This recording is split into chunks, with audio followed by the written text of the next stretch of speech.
I'm Anthony Gethers. And I'm Greg Weiss. And we are the hosts of Case-4-BASS. Hey guys, Rob Miccuci here, professional bass player and co-owner of the 70s disco tribute band Dancing Machine, and you're watching Case-4-BASS. The fact that you're a lefty player, like, what are the challenges with being a lefty player? Because I always think of Paul McCartney. I hate to say it, I've always envied lefty players. That's like why you look so cool on stage. You just look good.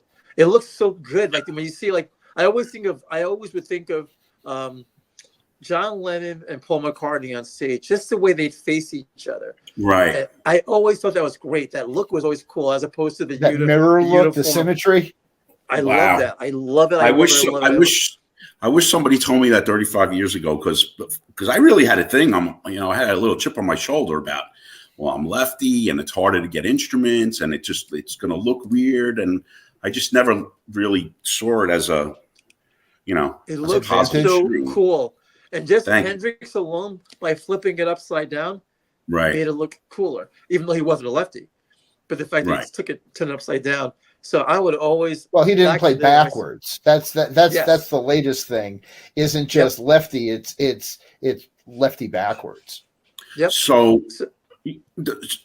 great question. I mean, it's so challenging to get a decent instrument without spending a ton of money 30 years ago when I was first starting out.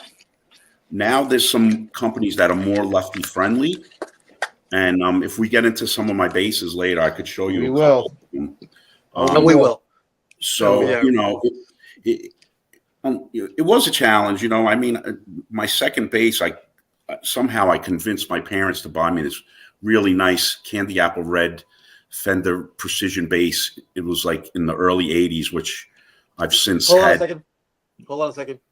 We're not worthy. We're not worthy. Fender Precision bass, man. Which guys. Now here comes the cursing me out, which unfortunately an old band member convinced me to paint it, and we brought it to an auto body place that put some kind of seal coating on it, and it totally wrecked the bass. Changed the sound. It sounded like horrible after that. It was such a great sounding bass, and then I was so frustrated with it. Acrylic. It like sucked up all the tone. It was horrible, and it was hard. Like it was very hard to finish. I mean, so whose idea was it? Yeah, whose idea was it to paint?